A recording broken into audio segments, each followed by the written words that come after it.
From 1831 to 1847, across the fertile cotton belt stretching from New Orleans to Charleston, 17 documented cases emerged of young women, all aged between 14 and 16, who appeared in society seemingly from nowhere, each married to wealthy merchants and planters, each bearing the same peculiar traits. No birth records in any Southern registry, no traceable family history before age 10, and an unusual tendency to vanish from public life within 3 years of marriage. Those few who survived long enough to speak, always with trembling hands, always in hushed voices, mentioned a woman they called the finisher. According to fragmented court records sealed in 1849, this was a woman who purchased children at auction blocks across 5 states and operated what local authorities quietly termed a school for acceptable wives. What follows is the documented account of Celestine Vachery and the institution that transformed stolen childhoods into profitable merchandise, based on depositions, private letters, and testimony that 3 different governors attempted to suppress.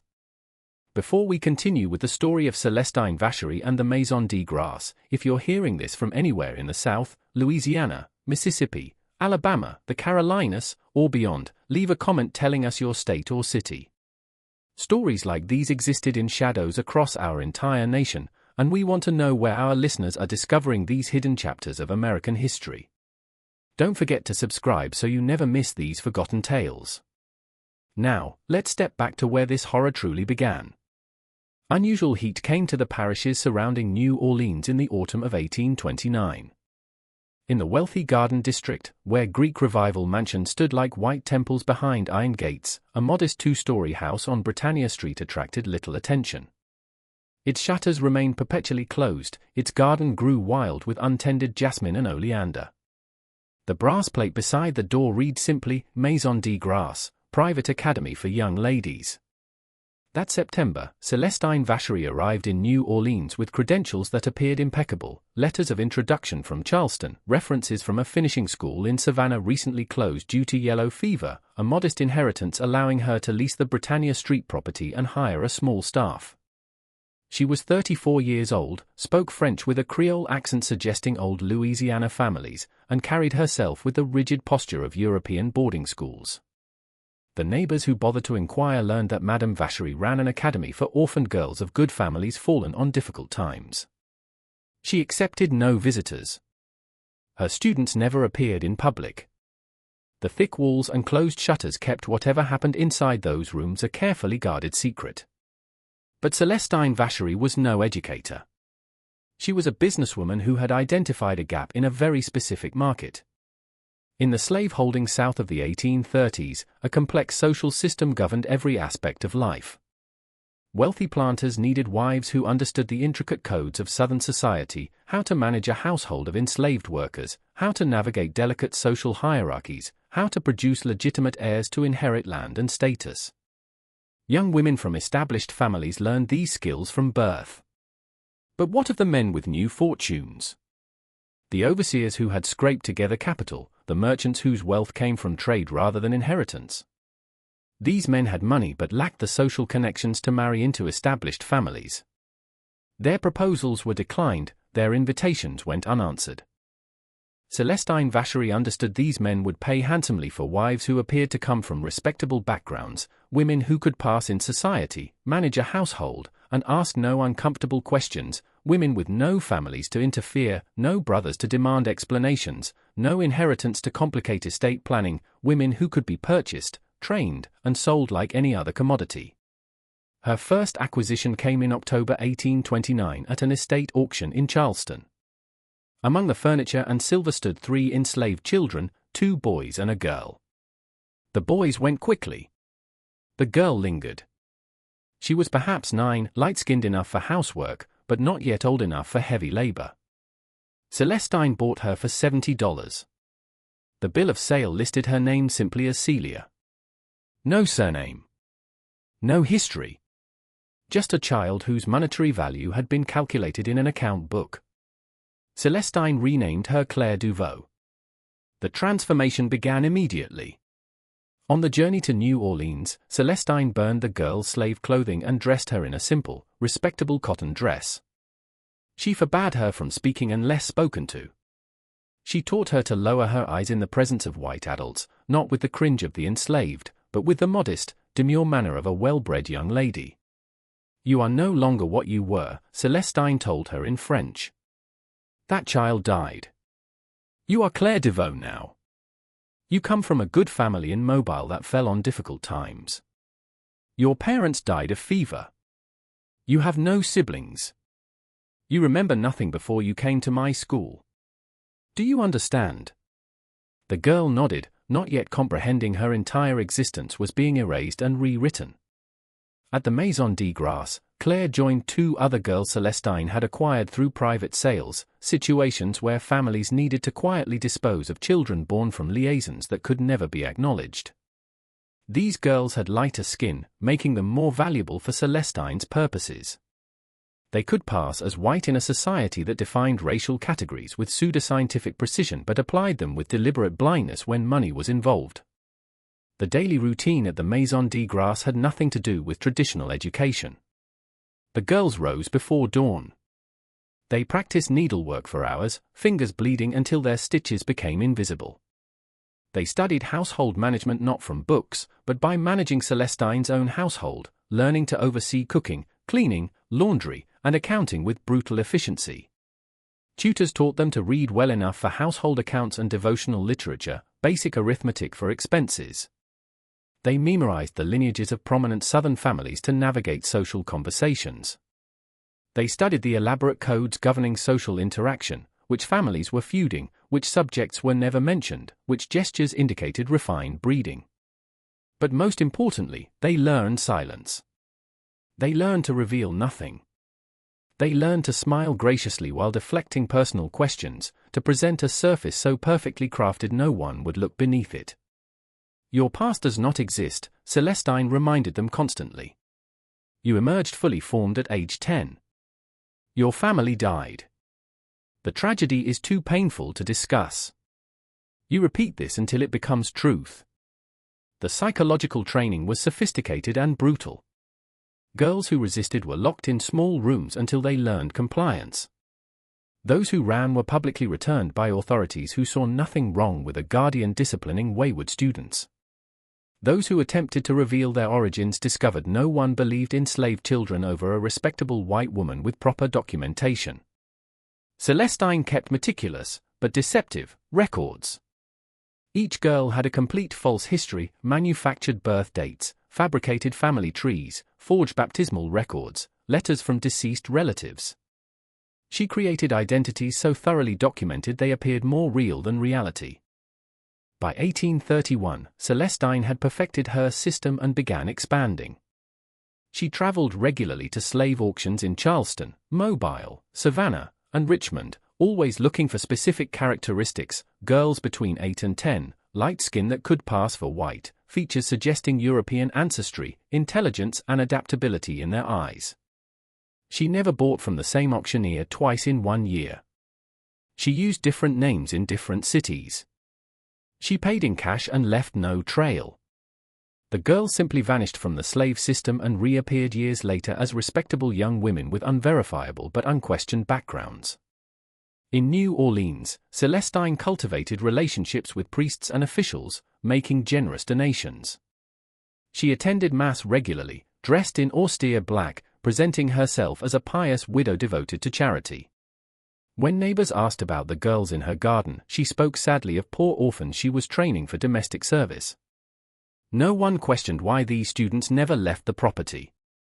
No one noticed new girls arriving while others disappeared. The high walls and closed shutters kept Celestine's business transactions private, and in a city built on discretion, privacy was respected. By 1833, Celestine had 8 girls in various stages of training. The oldest was approaching 14, the age Celestine had determined was optimal: old enough to be legally married, young enough to be completely malleable, educated enough to manage a household, traumatized enough to never question their circumstances. The girl once called Celia, now Claire Deveau, had become Celestine's first complete success. She moved through the Maison de Grace with the quiet grace of someone who had learned invisibility was survival. Her household accounts were without error, her needlework flawless, her manners impeccable. She could discuss weather, church activities, and household matters while revealing nothing of substance. She was ready to be sold. Celestine's client network operated through careful word of mouth. She never advertised.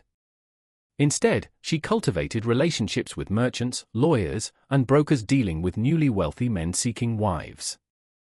When such a man expressed frustration, these intermediaries might discreetly mention that Madame Vacherie occasionally knew of young ladies of good family who, through tragic circumstances, found themselves without prospects.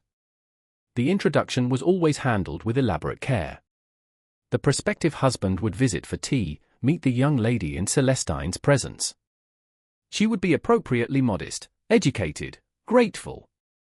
Her false background would be mentioned briefly: family tragedy, no surviving relatives, Madame Vacherie's charitable intervention. Then the conversation would move to pleasant topics. The men who came were not looking for love. They were looking for an asset. A wife who would manage their households, produce legitimate heirs, and enhance their social standing. They asked few questions because they didn't want answers that might complicate the transaction. In March 1834, Claire Deveau married Thomas Hargrave, a cotton factor from Natchez who had built his fortune buying crops from small farmers. He was 42. She was barely 14, though her documents claimed 16. The wedding was small and quiet. Claire spoke her vows in a clear, steady voice, her face revealing nothing. Celestine stood as witness, her expression satisfied. Thomas Hargrave paid Celestine $3,000, documented in his private accounts as an introduction fee and compensation for charitable guardianship. The money changed hands privately, with no receipt. Claire Hargrave disappeared into a life of quiet domesticity in Natchez. She managed Thomas's household efficiently, entertained his associates appropriately, and produced 3 children in 4 years. To outsiders, she was simply another planter's wife. But in darkness, she sometimes woke gasping, dreaming of auction blocks and grabbing hands, before remembering she was Claire Deveau Hargrave, that her childhood was a story of fever and loss, that the girl named Celia had never existed. Celestine's success with Claire encouraged expansion. By 1835, she had moved to a larger property on the outskirts of New Orleans, a former plantation house surrounded by overgrown gardens and high walls. The isolation allowed for greater numbers. The Maison de Grace now housed 15 girls. She hired additional staff carefully, women with their own secrets, their own reasons for not asking questions: a seamstress, a housekeeper who had fled abuse, a music instructor who understood teaching piano was less about art and more about demonstrating refinement. The training intensified. Girls practiced hours of meaningless conversation, speaking without saying anything. They memorized genealogies of fictional families, creating false memories through repetition. They studied fashion plates and society columns, learning to recognize quality. They were drilled in household management until they could calculate expenditures, plan menus, and organize schedules without hesitation. Celestine introduced them to clients with increasing sophistication. She hosted small gatherings where prospective husbands could observe the girls in social settings. The men were told these were charity events. The conversations were carefully orchestrated. Between 1834 and 1840, Celestine arranged 14 marriages. Each followed the same pattern: a quiet wedding, substantial payment to Celestine, a young bride disappearing into domestic life with no traceable past.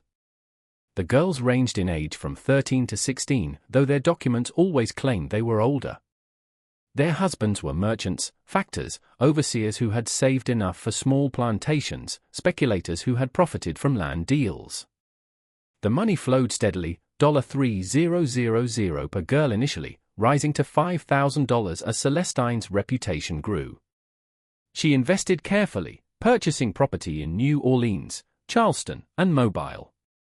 She continued charitable donations, burnishing her reputation as a pious benefactor. But maintaining the system required constant vigilance. Girls who showed rebellion had to be controlled. Celestine employed psychological techniques: isolation, reward and punishment, destruction of identity, creation of dependence. Some girls broke, retreating into silence. Others developed dissociation, moving like mechanical dolls, eyes empty. A few maintained a core of resistance Celestine could never eradicate, though she taught them to hide it. And some girls disappeared entirely from Celestine's records, gaps in her accounting she never explained. In 1837, a complication arose. One of Celestine's former students, married to a merchant in Mobile for 2 years, died in childbirth. The doctor discovered she appeared significantly younger than her claimed 16 years. The merchant, devastated, refused to answer questions. Rumors began. Whispers about Madame Vachery's school. A lawyer in Mobile made inquiries. Celestine responded with calculation. She increased charitable donations. She invited prominent citizens to tour her academy, showing carefully selected students in innocent domestic education. She produced impeccable documentation. She wrote letters expressing shock that anyone would question her Christian mission. The lawyer's investigation stalled. But Celestine recognized a warning. She became more careful with documentation, spacing marriages across different cities, cultivating more powerful allies, men who benefited from her services. The system adapted and continued. By 1840, the Maison de Grâce was an established institution, publicly a charitable academy, privately something else entirely. Celestine moved through society with confidence, invited to respectable gatherings, consulted on household management, her reputation apparently unassailable. But the girls who passed through her house knew the truth.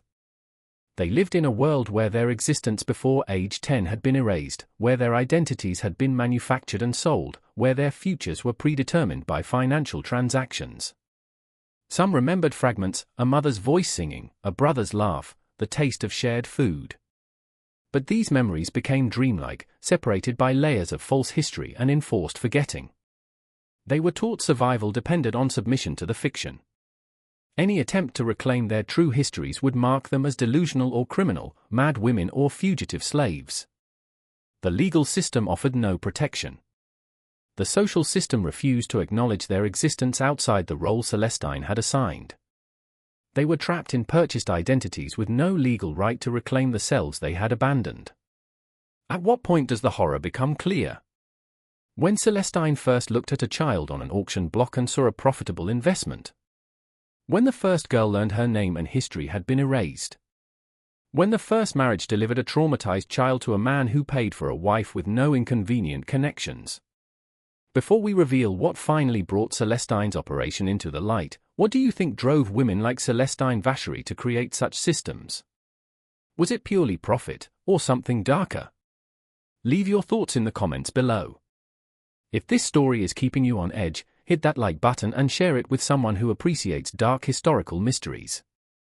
Let's continue with how this carefully constructed system began to unravel. The cracks appeared in ways Celestine couldn't have anticipated. In February 1842, a young woman named Anne Durand appeared at a lawyer's office in New Orleans asking about inheritance law. Married for 3 years to a sugar planter, she had recently given birth, triggering memories she couldn't articulate, fragments of a childhood that didn't match her official story. She remembered dark skin, hands that didn't match her pale ones, a different name in dreams. The lawyer, Philippe Renaud, found her inquiries odd. She asked if a woman could challenge false birth records, if a marriage could be annulled for fraudulent background, if property could be inherited by someone whose legal identity might not match biological origin. Renaud asked careful questions and provided evasive answers. She mentioned Madame Vachery's academy, gaps in memory before age 10, other young wives with similar stories, all sharing an absence of verifiable history before the Maison de Grâce. Renaud began a quiet investigation. He discovered for other women in New Orleans who had emerged from the academy and married into respectable families. Their records were perfectly documented, completely untraceable beyond Celestine. He wrote to colleagues in Mobile, Charleston, and Savannah. Responses came slowly. Yes, other lawyers had noticed young wives with impeccable manners and no verifiable backgrounds, marriages arranged through the same network, money changing hands exceeding normal introduction fees. But pursuing this meant accusing respectable families of trafficking. It meant suggesting prominent men had purchased brides with fraudulent identities. It meant unraveling marriages, questioning children's legitimacy, exposing secrets powerful people wanted buried. Renault consulted a judge, speaking in careful hypotheticals. Suppose a woman acquired children through slave auctions, manufactured false identities, trained them, arranged marriages for payment. What crimes? The judge considered. If children were legally enslaved when acquired, freeing them without documentation was problematic, but acquisition might not be criminal. Falsifying documents was fraud. Arranging marriages for minors without proper guardian authority could be challenged. But proving it required witnesses, including the women themselves, who would have to admit origins that might return them to slavery. It required husbands to acknowledge deception, casting doubt on children's legitimacy. It required prosecuting a case that would embarrass every prominent family involved. So the law provides no remedy. Renault said. The law, the judge replied, is written to maintain social order. This case would create disorder. Powerful men prefer these questions unasked. Despite the warning, Renault continued.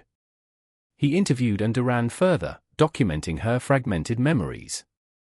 He spoke with 2 other graduates of the Maison de Grace. He discovered a pattern of early deaths. Of the 14 women Celestine had married off by 1842, 5 had already died, 2 in childbirth, 1 from fever, 2 from decline or melancholy. The mortality rate far exceeded normal expectations. Renault compiled his findings into a confidential report for the district attorney in March 1843. Instead of action, he received a warning. The district attorney, a political appointee with ambitions, said prosecuting would be career suicide. Too many prominent families were implicated. Too many questions about race, identity, and the slave system would be raised. You're suggesting, the district attorney said, that men we know have purchased women of possibly African descent, laundered their identities, and married them. You're suggesting children raised as white might have enslaved grandparents.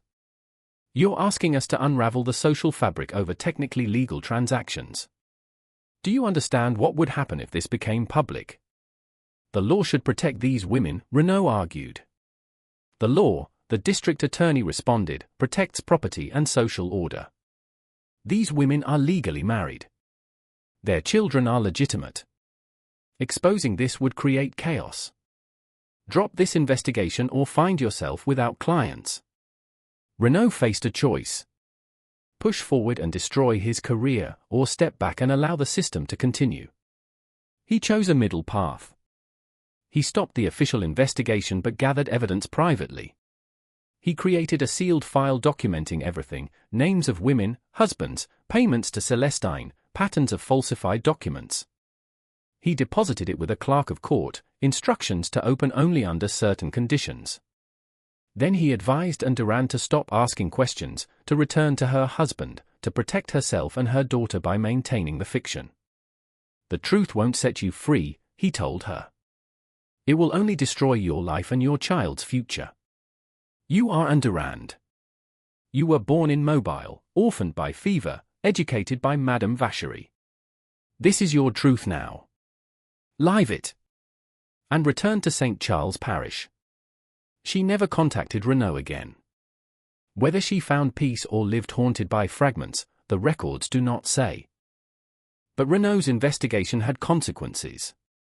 Celestine learned of it through informants, lawyers, clerks, officials who benefited from her discretion. She realized her operation was more vulnerable. She adapted. She spaced acquisitions further apart, created more elaborate documentation, cultivated more powerful protectors, increased charitable work. And she took steps to ensure placed women would never speak publicly.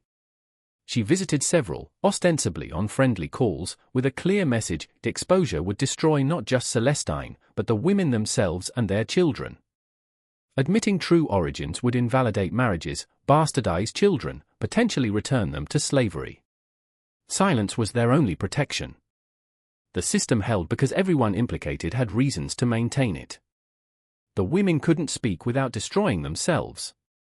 The husbands couldn't acknowledge truth without invalidating marriages and inheritance. Authorities couldn't prosecute without creating social chaos. Lawyers and priests who facilitated transactions couldn't testify without admitting complicity. Celestine's operation was protected by a conspiracy of silence enforced by mutual self-interest. Between 1843 and 1847, she arranged 7 more marriages, each with greater care. Documentation was impeccable. Introductions were irreproachable. Money left no trace. But something had shifted. Psychological pressure on the girls intensified as Celestine grew more paranoid. Training became harsher. Isolation more complete. Girls were warned any deviation would result in destruction, their own and everyone they knew. In 1845, one girl, original name lost, manufactured name Isabelle Fontaine, hanged herself in her room at age 13. Celestine reported it as a tragic accident, a girl stumbling, catching her neck in bedsheets. The coroner, who had received payments from Celestine, documented it accordingly. The other girls learned there was no escape, not through resistance, revelation, or even death. Their identities had been purchased and would be maintained regardless of cost. This is the moment the story shifts from simple exploitation to something darker. Celestine's system was maintained not through individual cruelty, but through social structures that made exposure more dangerous than silence. Just as revelations intensify, just when we thought we'd seen the full extent, the horror deepens. If this story is giving you chills, share this video with a friend who loves dark mysteries. Hit that like button to support our content, and don't forget to subscribe to never miss stories like this. Let's discover together what happens when systems like this finally crack under their own weight. The beginning of the end came not from authorities, but from an unexpected source, the enslaved people who worked on plantations where Celestine's former students had become mistresses. In whispered conversations, a story circulated about girls bought at auction and vanished into a different bondage, disguised as freedom, but equally inescapable. A story about sisters, daughters, cousins erased from the slave system, merely transferred to a different ownership. These stories reached free black communities in New Orleans through networks white society barely acknowledged. They reached ministers, teachers, activists working within limited space to document slavery's hidden violence. One such person was Father Antoine Leret, a Creole priest serving a mixed-race congregation near the French Quarter. In 1846, an elderly freed woman came to him with a story, a granddaughter sold at auction in Charleston in 1838, a light-skinned girl of 8. Years of tracing led to New Orleans, whispers about Madame Vacherie's school, glimpses of a girl in a garden before disappearing behind high walls. They stole her life, the woman said. Not just her freedom. Her entire life, name, family, history. They made her into someone else and sold her as a wife. She doesn't even know she has a grandmother looking for her. Father Leret began his own investigation through different channels. He spoke with enslaved people who had seen girls purchased by a well-dressed white woman at auctions. He tracked down free people of color who had encountered Celestine. He compiled testimonies from communities the legal system refused to acknowledge. His findings corroborated and expanded Renault's discoveries. But Father Leret had something Renault lacked, a network of people with nothing to lose by speaking truth. They were already excluded from the social system protecting Celestine's operation. Their testimony carried no legal weight, but could tell a more complete story. Father Leret documented 23 girls acquired by Celestine between 1829 and 1846. He traced 17 to marriages throughout the South. He found 5 dead. One had disappeared completely. The fate of the final girl remained unknown. He presented his findings to the Archbishop of New Orleans in November 1846, arguing the church had a moral obligation to investigate trafficking and fraudulent marriages. The Archbishop faced the same dilemma as the district attorney. Exposing Celestine's operation would invalidate marriages performed by Catholic priests, raise questions about the church's role, embarrass prominent Catholic families. The Archbishop ordered Father Leret to stop and destroy his records. When Father Leret refused, citing moral obligation, he was transferred to a remote parish, effectively silenced. But Father Leret had already shared his findings. Copies existed. The story spread through networks beneath official notice. In early 1847, the situation escalated unexpectedly. One of Celestine's former students, married to a Savannah merchant for 5 years, left her husband and fled north through underground railroad networks. Abolitionists were initially confused by a seemingly white woman escaping a legal marriage.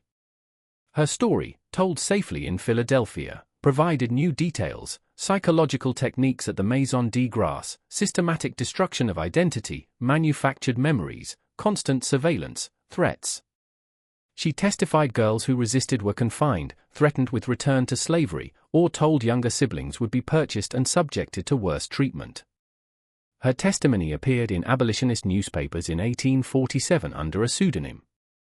Accounts were lurid, detailed, disturbing, describing not just Celestine's operation, but the system enabling it, legal structures making children available for purchase, social customs valuing women as managers and heirs, economic incentives making wife manufacturing profitable, conspiracy of silence protecting all involved. Southern newspapers dismissed it as abolitionist propaganda, fabricated to make the South look barbaric, no real evidence, identity hidden, claims unverifiable. But damage was done. The story entered public discourse. Questions whispered were now asked openly. Pressure built on Louisiana authorities to investigate. In May 1847, a grand jury convened in New Orleans to investigate fraud and child trafficking. Celestine was subpoenaed. She arrived dressed in severe black, with 3 lawyers, presenting impeccable documentation, birth certificates, baptismal records, death certificates for parents, letters from priests and officials, financial records, character references. She testified she ran a charitable academy for orphaned girls of good families, arranged introductions for respectable men, received reasonable compensation for charitable work. Any suggestions of trafficking were malicious lies from abolitionists. Girls from the Maison de Grace testified, confirming every detail. They spoke of Celestine's kindness, Christian charity, devoted work. They described tragic family histories with tears and perfect consistency. One, giving her name as Marie Rousseau, testified she came at age 9 after parents died of cholera in Mobile, described Madame Vacherie finding her with distant relatives who couldn't afford her, spoke of kindness, education, preparation for respectable life. Her testimony was so detailed, emotionally compelling, jurors were moved to tears. What they couldn't see was the slight tremor in her hands, eyes never meeting gaze directly, careful rehearsed quality of every word, as if reciting a memorized script. The prosecutor, sensing something, asked her earliest memory of parents. She paused a fraction too long before describing a house in Mobile, magnolia trees, mother's lullabies, details vivid, specific, and identical to a description in a popular novel published 3 years earlier, a detail no one recognized. When asked to name neighbors or family friends who could corroborate, she said fever took so many, no one alive remembered her family. A perfect answer, untraceable, unverifiable, sealed behind epidemic death. 5 girls testified total. Each told heartbreaking, consistent, impossible to disprove stories. Each had authentic-seeming documentation. Each performed grateful orphan with conviction. What the grand jury didn't know, these girls had practiced testimonies for weeks. Celestine had drilled them on every question, taught them to cry on command, display exact emotion, tell false histories with such detail they became more real than memory. She made clear what would happen if they deviated, not threats of violence, but reminders of original bills of sale locked in a safe, records that could reclaim them as fugitive slaves if they spoke truth. She reminded them their current lives were preferable. She reminded them of children some had born, children legally white, free, heirs to estates. Children whose futures depended on maintaining the fiction. Exposure would bastardize them, strip inheritance, cast them into legal limbo of mixed-race ancestry. The girls understood. They testified beautifully. They performed with skill of actresses whose children's lives depended on performance quality. The grand jury found no cause for criminal charges. The system had protected itself. Documentation was too complete. Testimony too consistent. Social pressure too strong. But one juror, Merchant Samuel Guidry, left troubled. He had seen something in the girl's eyes, a blankness, dissociation, reminding him of soldiers surviving terrible battles. They spoke of rescue and gratitude, but their eyes told a different story. Guidry asked quiet questions among business associates. Had they noticed young wives with no traceable families? Rumors about Madame Vachery's academy? Strange that so many orphans shared absence of verifiable history. Some dismissed concerns. Others admitted noticing patterns but saw no profit investigating. One man, after whiskey, confessed considering approaching Celestine for a wife, but married a cousin instead to avoid questions. "We all know what she does," the man said quietly. "We just pretend not to know." Acknowledging it would force us to acknowledge how many other arrangements operate on similar principles, how many fortunes are built on transactions we prefer not to examine, how many families maintain respectability by refusing to ask uncomfortable questions about origins. Guidry wrote to the governor detailing concerns. The letter was filed unanswered. He wrote to a newspaper editor suggesting investigation. The editor declined, noting accusations without proof would expose the paper to libel suits. Frustrated, Guidry approached Philippe Renaud. Together they compiled a more comprehensive record, not for prosecution, now understood impossible, but for history. So someday, when social structures changed, someone might understand what happened.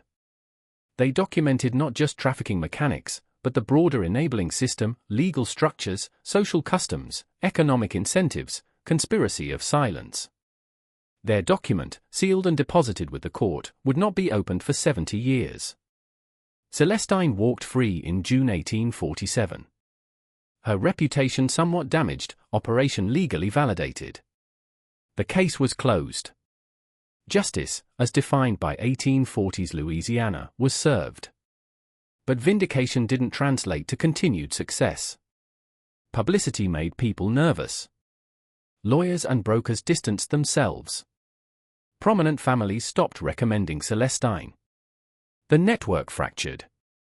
New clients were harder to find, more desperate, less wealthy, more willing to ask questions. Prices dropped. Girls harder to place. By 1848, the Maison de Grace housed only 7 girls, down from 15. Expenses remained constant, income declined. Celestine sold property, mortgaged the house on Prytania Street. Her financial structure crumbled. More troubling were psychological cracks in students. The trial forced them to confront their identity's fictional nature publicly. They testified to lies, performed manufactured histories, returned to live those lies privately. One girl, 14, scheduled for introduction, began refusing her assigned name. She would only answer to the child. Celestine tried isolation, rewards, desperate measures. The girl hanged herself in August 1848. She left no note. Her manufactured identity died with her. Another girl, older, began speaking in a different voice, a child's voice, using words and phrases not matching her supposed background. Other girls recognized fragments of true past surfacing. Celestine consulted a doctor diagnosing hysteria, recommending isolation and cold baths. Treatment was brutal but effective. The girl silenced the voice, buried true self so deep it never surfaced again. She married a Baton Rouge merchant 6 months later, lived 40 years, raised 4 children, never spoke publicly of childhood. But grandchildren remembered her strange habit of talking to herself in an unrecognizable child's voice. The story doesn't end with legal acquittal. It ends with quieter, more devastating justice.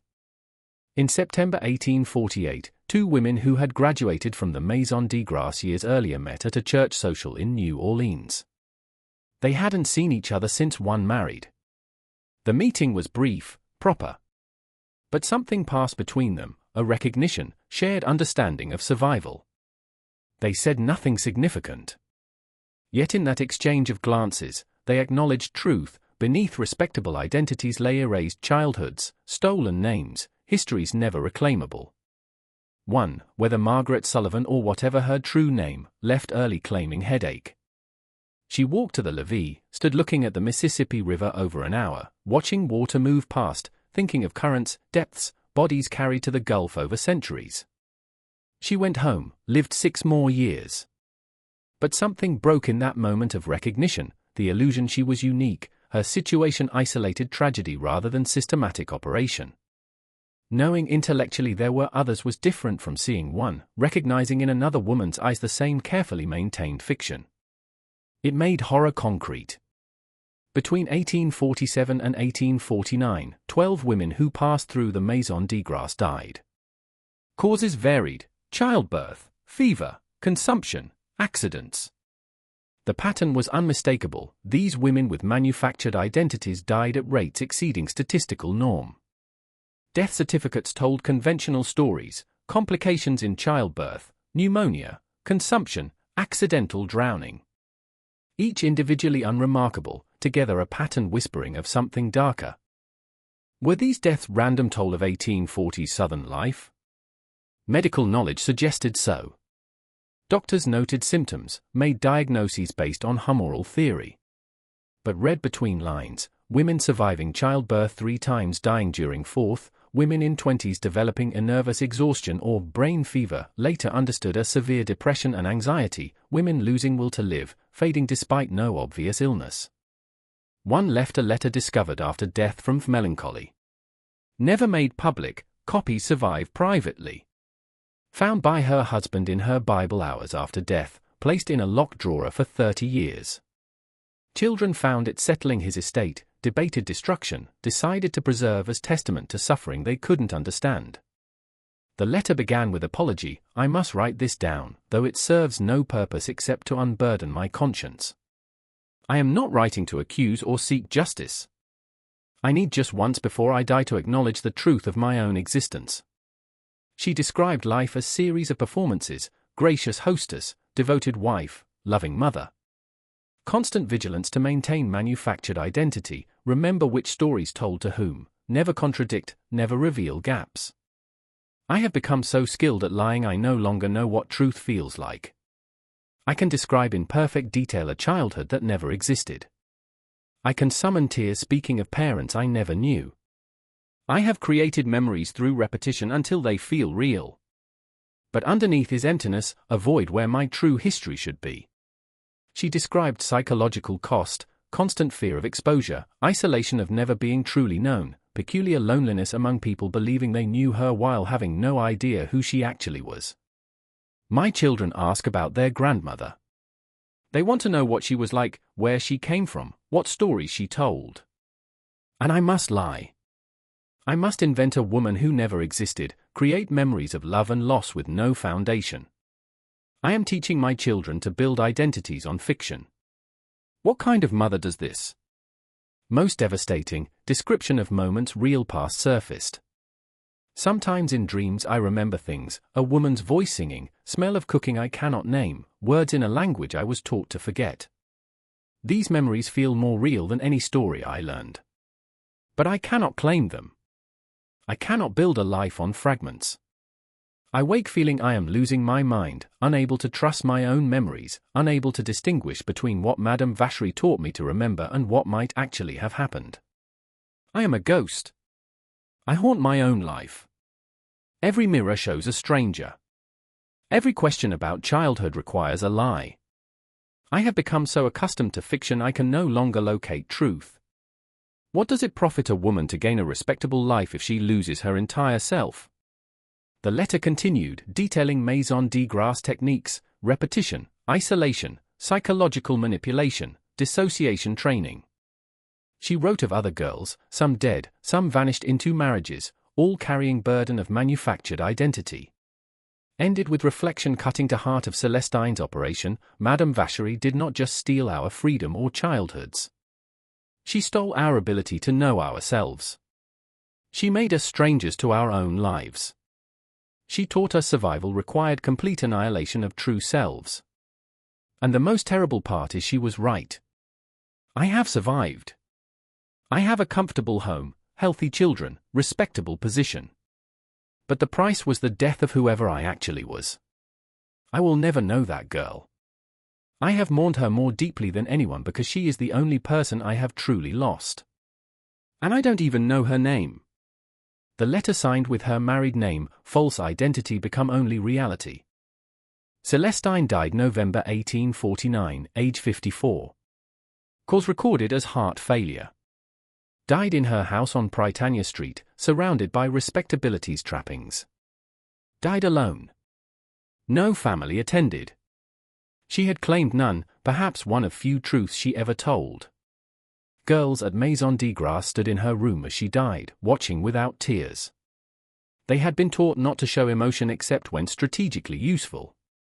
No strategic value in mourning the woman who purchased their childhoods and sold their futures. A priest gave last rites. Celestine confessed. What sins admitted remained between her and God? Did she confess trafficking, falsifying documents, erasing identities? Or frame actions as charity, rescue, providing opportunities? Did she die believing she did good, or knowing exactly what she did? The priest offered no answers. He emerged, administered sacrament, left. Those who knew him noted he seemed shaken, aged in days following. Her estate divided among Catholic charities. Property sold. Maison de Grace converted to private residence. 7 girls dispersed quickly. 3 married within months, rushed arrangement suggesting desperation. 2 sent to other institutions, convent in Mobile, boarding school in Charleston, with manufactured histories explaining sudden appearance. Fate of remaining 2 never recorded. They vanished from documentation, manufactured identities abandoned, true origins unknown. The house on Prytania Street purchased by a doctor's family unaware of history. Lived there 15 years, moved. House changed hands, renovations painted over past, no physical trace of Maison de Grace remained.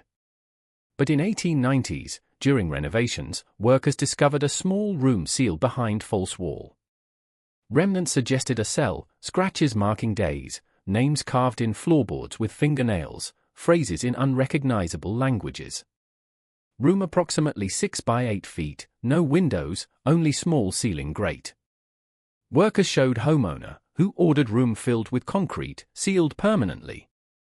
He didn't want to know what happened. House sold again, new owners told nothing. No official investigation ever conducted into her operation. No posthumous charges. No attempt to trace origins of women placed throughout Southern society. The system protected her in life, continued protecting conspiracy of silence after death.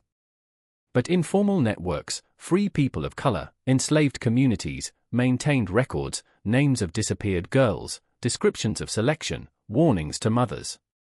Oral histories never written antebellum, literacy criminalized for enslaved, free people of color understood danger. But stories persisted, generation to generation, preserving truth's official records obscured.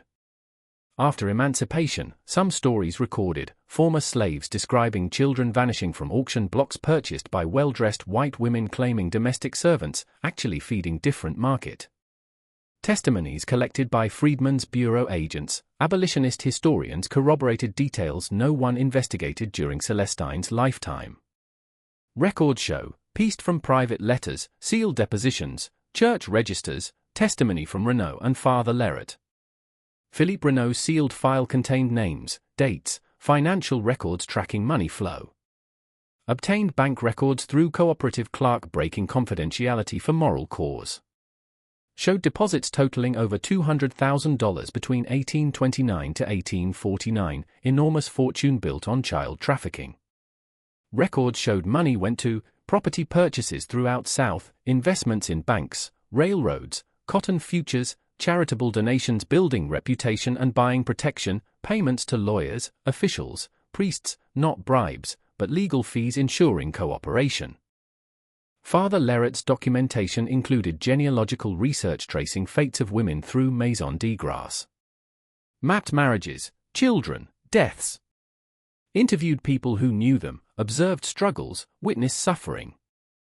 Records showed patterns, individual cases obscured, high mortality rate, tendency toward early death, disproportionate number dying bearing children, not from delivery complications, but seeming failure of will to survive. Between 1829 to 1849, Celestine Vachery acquired at least 34 children through slave auctions and private sales. Manufactured identities, complete false histories with forged papers. Trained them until passing as educated young ladies from respectable families. Arranged marriages for at least 27 to wealthy men throughout South. Received $3,000 to $5,000 per arrangement, approximately $300,000 total, equivalent to millions today. Of 27 women, 18 died before 30, 5 in childbirth, 3 from likely suicide or psychological breakdown, remainder from illnesses possibly exacerbated by trauma. Of 9 surviving past 30, 5 left fragmentary records, diaries, letters, testimonies describing experiences. Documents scattered across private collections, sealed archives paint picture of women living entire adult lives in false identities, unable to reclaim true histories without destroying themselves and children. The system depended on layers of complicity, auctioneers not asking questions, officials accepting forged documents, priests performing marriages without verifying identities, husbands choosing not to inquire, lawyers, judges preferring social stability to uncomfortable truth. Each had reasons for silence. Each chose complicity. Result: system turning children into commodities, erasing identities, selling them into marriages simultaneously legal and fraudulent. Final document in sealed records dated March 1849, 3 months after Celestine's death. Brief letter from Anne Durand, woman who first approached Philippe Renaud. Written in careful, educated hand on expensive paper. Explained she recently gave birth to 4th child, another daughter. Holding infant, experienced vivid memory, herself a small child holding a baby, someone saying, "This is your sister. You must protect her." Memory vanished quickly. And tried recapturing it, building upon it, remembering what happened to sister, found only emptiness. Memory isolated, disconnected from context. She wrote discovering evidence suggesting siblings separated during childhood. Vague memories, fragments of other children, voices, names, might have been real or dreams. But she would never search. Doing so would mean acknowledging entire adult life built on lies, marriage fraudulent, children's inheritance and social position based on manufactured identity. "I have learned," she wrote, "there are truths more dangerous than lies. Sometimes survival requires accepting the fiction you have been sold. Freedom is not the same as escape." Elaborated poetically, devastatingly, "I have 4 daughters. I look at them and wonder if somewhere I have sisters I will never meet. I wonder if they survived, if they remember me, if they wonder what became of the child I once was. But I cannot seek them. Because if I found them, what would I say? I abandoned our shared past to live in comfort and respectability. I chose new identity over real connection. I let them remain in bondage while I passed into whiteness and freedom." Described peculiar guilt of survival purchased through erasure, knowledge children's advantages, education, inheritance, social position, came from systematic destruction of true identity, abandonment of family. My daughters will never know real grandmother. Never hear stories of actual heritage. They will build identities on fiction I was taught to perform. And I will help them because alternative is casting them into chaos of having no verifiable identity at all.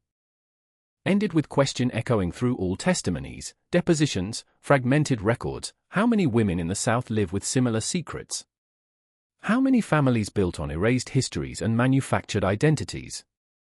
How many children grow up never knowing mothers' pasts were stolen and sold? And how many of us choose not to ask because we already know answers would destroy everything we believe about ourselves? Letter had no recipient. Filed in Renaud's sealed records. One more piece of documentation authorities chose to ignore. This is the story of Celestine Vachery and the Maison de Grace. Story of systematic trafficking disguised as charity, identity theft made legal through documentation and silence, women bought, trained, sold not as slaves legally, but as wives with manufactured existence for profit. Story about social systems protecting themselves by making truths unspeakable, legal structures validating injustice when challenging them creates disorder, most devastating violence often wearing respectable faces, operating with legal sanction. The Maison de Grace closed 1849, but women passing through lived rest of lives with manufactured identities. Children grew up believing fictional family histories. Grandchildren inherited social positions built on erased origins. Somewhere in archives, sealed, fragmented, deliberately forgotten, truth remains documented but ignored, testament to what happens when society chooses complicity over justice, when maintaining social order becomes more important than acknowledging human suffering, when oppression's machinery operates so smoothly even victims hesitate to name it. Descendants of Celestine's victims, most never knowing grandmother's true origins, lived conventional lives throughout South. Some fought for Confederacy, defending system enabling grandmother's trafficking. Others moved west after Civil War, seeking fresh starts. Few in later generations discovered fragments, sealed letter in attic, whispered family story making no sense in official histories, photograph showing features not matching supposed European ancestry. Discoveries almost always suppressed, too dangerous, disruptive, likely to unravel carefully maintained fiction's entire family trees built upon. In 1921, Renault's sealed file finally opened by researchers studying antebellum Louisiana. Contents caused brief controversy. Few newspaper articles speculated about Maison de Grace's dark history. But by then, all principles long dead. Women who suffered passed away, taking truths with them. Children, grandchildren had no interest resurrecting scandals casting doubt on identities, social positions. File resealed with note suggesting unverified allegations causing distress to descendants of respectable families. Remain sealed today, available only to researchers demonstrating legitimate scholarly purpose, agreeing not to publish names without vetting.